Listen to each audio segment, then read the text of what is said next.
¿Qué tal amigos? Bienvenidos a Spanish Public Radio. Soy Salvador España y junto con el economista y asesor financiero Ramiro Javier Atristain, pues les damos la bienvenida una vez más a este espacio de Espiar y tu dinero, en el cual Ramiro Javier Atristain nos habla de cómo tener una buena relación con el dinero y lograr una vida financiera mucho más saludable. Les recordamos que pueden encontrar ya toda una serie de podcasts, toda una serie de temas en podcast en nuestro portal de internet que es www.spanishpublicradio.org. Pueden entrar, pueden escucharlos. Hay muchísima información que estamos seguros les va a ser de mucha utilidad a la hora de planear su futuro financieramente hablando. Ramiro, ¿qué tal? ¿Cómo estás? ¿Qué tal amigos? ¿Cómo están ustedes? Bienvenidos a este programa.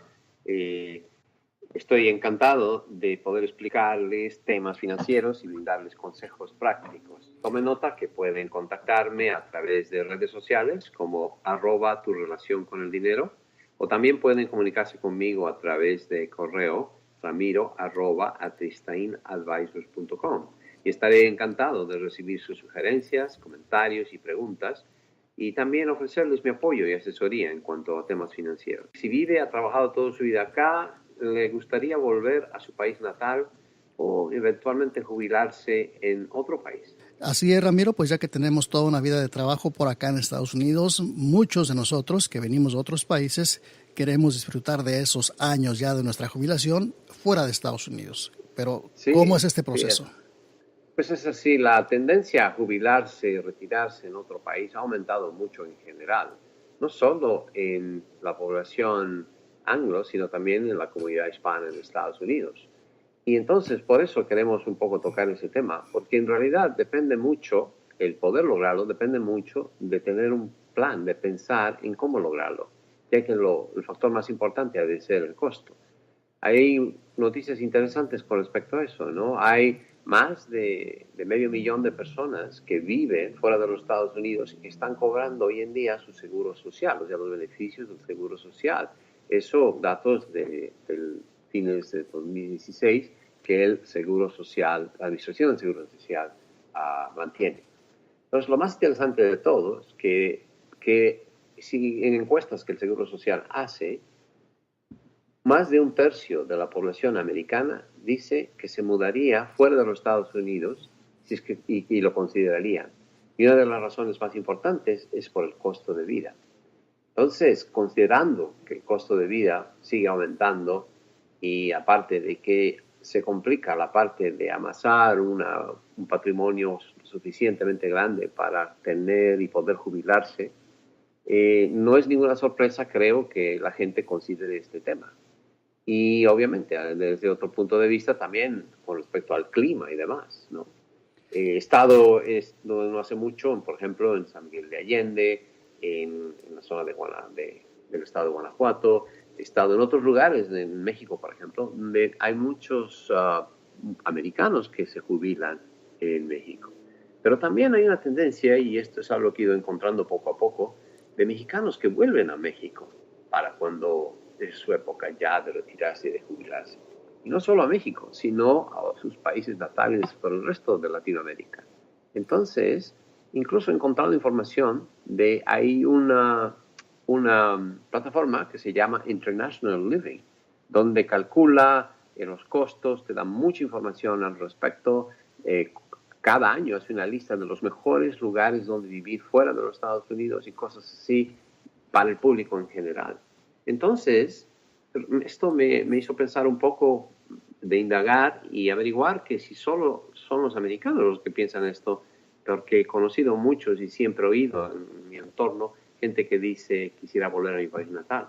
Obviamente la proximidad con México geográfica es mucho más cercana que con otros países, pero hay entre los países que esta plataforma considera que son las mejores elecciones en cuanto a costo, en cuanto a la proximidad y otros factores que hacen que sea más fácil. Es la lista que ellos ponen, es país número 1 para jubilarse fuera de los Estados Unidos, México. Segundo, Panamá. Tercero, Ecuador. Cuarto, Costa Rica. Quinto, Colombia. Y después hay otros de otras partes del mundo, como Malasia, España, Nicaragua también, Portugal. y Malta. Son los países que esta plataforma hace una lista de los 10 mejores países para jubilarse fuera de los Estados Unidos. Bueno, sin duda alguna muy interesante esta lista y esos datos que nos compartes, Ramiro, y también habrá personas que deciden pasar sus últimos años de vida pues viajando por el mundo, ¿no? Sí, también esa es otra opción de poder viajar. Porque la realidad es que llega un punto en tu vida en donde quieres hacer cosas diferentes, quieres conocer más del mundo quizás, entonces es la idea acá tener un presupuesto para hacerlo eso.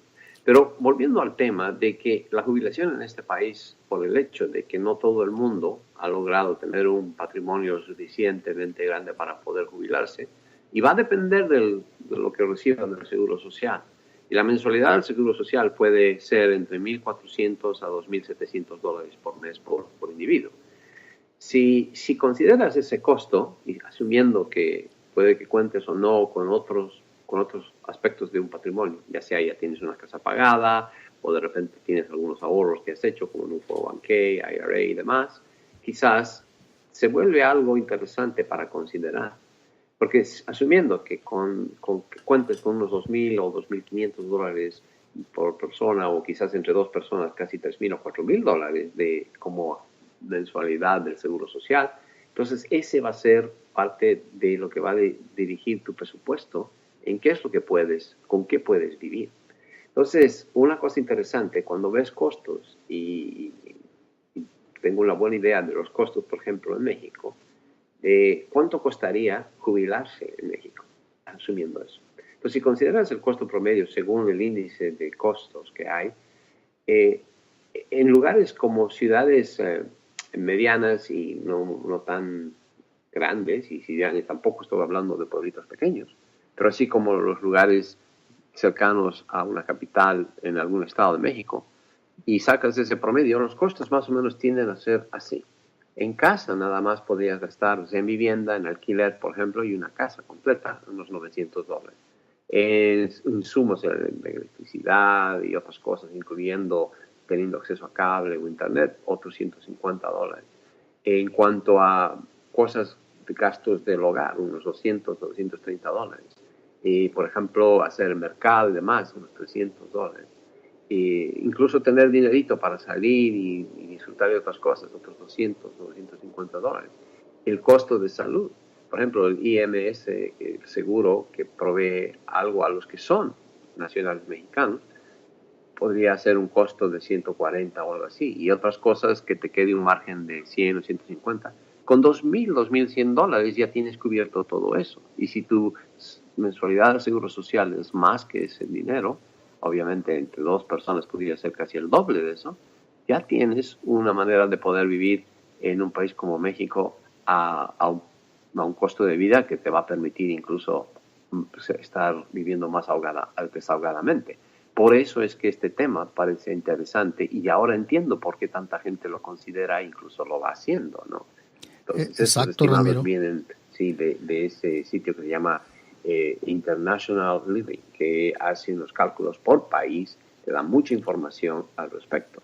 Es algo que en algún momento de mi vida yo pensé, algún día me gustaría hacer eso, a ver qué tal sería, pero para hacerlo es realmente realista.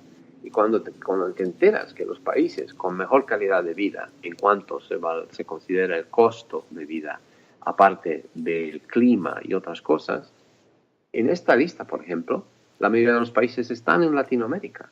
Entonces te das cuenta, y habiendo una población latina en este país tan grande, y indagando un poco por ahí, me voy enterando que sí hay gente que decide hacerlo. Yo creo que sí, la mayoría de nosotros pensamos pasar ya nuestra vida después de haber trabajado tanto, pues en un lugar más tranquilo, en un lugar más acogedor, un lugar más que más nos guste, que nos traiga más, digamos, remembranza, que sea parte, que haya sido parte de nuestra vida, sobre todo de los primeros años, ¿no? Sí, sí, definitivamente. O sea, cuando te pones a considerar de que la vida que quieras llevar en ese entonces, ¿no? Y qué cosas quieras hacer, y si el costo de vida va a ser un factor muy importante, ¿no? Para considerar. Aparte, Definitivamente. los días de sol y la proximidad a los Estados Unidos en países de Latinoamérica, como en el caso de México, Sí. pues no se hace tan complicado hoy en día con la transportación. Y además que estamos mucho más comunicados y conectados Claro. por la tecnología, ¿no? Entonces, si tenemos familia, es algo mucho más fácil de poder estar al tanto y constantemente estar en la Oye, interacción Ramiro, con estás ellos. hablando de alrededor de $2,100 mensuales para vivir en una ciudad Exacto. mediana Mexicana, mexicana, en en México. países como México. Estoy hablando de un ejemplo usando el Sí. ejemplo de México, o sea, el costo de vida. Y no estaba hablando de costos, digamos, costos normales. No estamos hablando de aquí amarrarte el cinturón y no, Ujú. estamos hablando de vivir bien. O sea, de pasarla bien, Entonces, de si te vas a jubilar en un país como México, de tratar de que tu presupuesto te alcance para vivir pues una vida mejor que la que vivías antes de venirte, ¿no? pero exacto, y por eso, cuando estás pensando en lo que podrías contar del Seguro Social, por ejemplo, el Ujú. hecho de que casi la mitad o solo un poco más de la mitad de tu presupuesto gastarías en algo así, pues te queda un buen dinerito para poder venir frecuentemente, para hacer otras cosas. Me explico. Si te jubilas en este país con la cantidad de seguro que el No te Seguro va a Social alcanzar, te da no te mensual, va a no te alcanzar. va a alcanzar, Por eso hay porque el mucha costo gente, de vida acá está mucho claro, más alto. por eso hay mucha gente todavía trabajando a los 68, 70 años, todavía ves personas trabajando Exacto, acá en Estados Unidos, exacto. porque no les alcanza con lo que reciben de su jubilación, muchas veces no les alcanza para cubrir sus gastos. Sí. Entonces, creo que desde ese punto de vista, mi rol aquí, lo que más me gusta de esto, es que puedo averiguar cosas, informar desde un punto de vista financiero. ¿Tiene sentido o no? Esa es la pregunta. Entonces, cuando lo analizo, veo que tiene sentido. Y es un sentido desde el punto de vista del coste de vida. Obviamente hay otros factores, pero sabiendo que de repente es tu país natal, o estás en Latinoamérica, vas a tener otro tipo de cosas, el calor humano, aparte de más tiempo de sol que acá en esta parte, al menos en el norte de los Estados Unidos, ¿no? Y entonces dices, sí, tiene sentido. Ahora lo entiendo, porque tanta gente, incluso muchos americanos, tienden tienden a jubilarse en lugares así. Claro, vemos colonias enteras, como volvemos a México, hay estados de la República Mexicana donde hay colonias enteras de gente Exacto. estadounidense ya pasando su jubilación. Sí. Otra cosa muy interesante que también ha estado pasando en el gobierno mexicano, y esto es por las cosas que han estado pasando recién, ha empezado a hablar un poco en el Congreso con respecto a gente que está volviendo de los Estados Unidos por el Ujú. hecho de ser deportados y demás, con todo lo que está pasando hoy en día, y cómo ver la manera de acogerlos. Entonces, aparte de la sociedad civil, como entidades sin fines de lucro, qué sé yo, han ido apareciendo. Y cada vez que voy a México, que voy varias veces al año, veo cosas como asociaciones, grupos de gente que vivía en los Estados Unidos, que ahora hay lugares donde incluso tienen hasta hablar solo en inglés para practicarlo y demás, porque vivían en los Estados Unidos. Son gente que ha estado aquí muchos años, han sido deportados y se están creando comunidades también en México, por ejemplo. Aparte de que tienes siempre la conexión de cuando vuelves y tienes por lo general amigos, familia en los Estados Unidos, y tu caso es ese y no puedes volver a los Estados Unidos, pues tu opción va a ser encontrar tu vida de jubilación en países como los que había mencionado, ¿no? Así es, Ramiro. Pues por eso es importante la planeación y el ahorro durante nuestros años laborales para cuando ya nos jubilemos, pues tengamos de qué echar mano. Y por eso es importante Sí, también invitarlos a que le den una revisadita a todos los podcasts que ya hay en nuestro portal de internet, en la carpeta de Espiar tu dinero. Allí van a encontrar desde cómo hacer un presupuesto, cómo ahorrar para la jubilación, muy importante, y otros temas que van a servirnos, ¿no? Para este propósito, Ramiro. perfecto, exacto. Hay varios temas que te ayudan a mejorar tu relación con el dinero si los vas tomando poco a poco, porque en realidad se trata de estar enterado por lo menos y saber qué recursos existen y qué buscar. Ahora, volviendo al tema este de jubilarse fuera de los Estados Unidos. En sí, lo que implica es tener un plan o pensar que esto es algo, primero, que es muy factible por el hecho del costo de vida y todo lo demás que implica hacerlo. Entonces, yo recomendaría que sí, de acuerdo a qué país pienses que sea el ideal y porque ya tienes una conexión o te encantó o tu familia viene de allí, que sería importante chequear o analizar la parte de los requisitos de visa. Obviamente hay cosas que ya están establecidas, por ejemplo, en países donde ese no es un mayor problema, en el caso de países de Latinoamérica. La segunda cosa sería determinar el área donde vas a vivir la seguridad y la estabilidad política.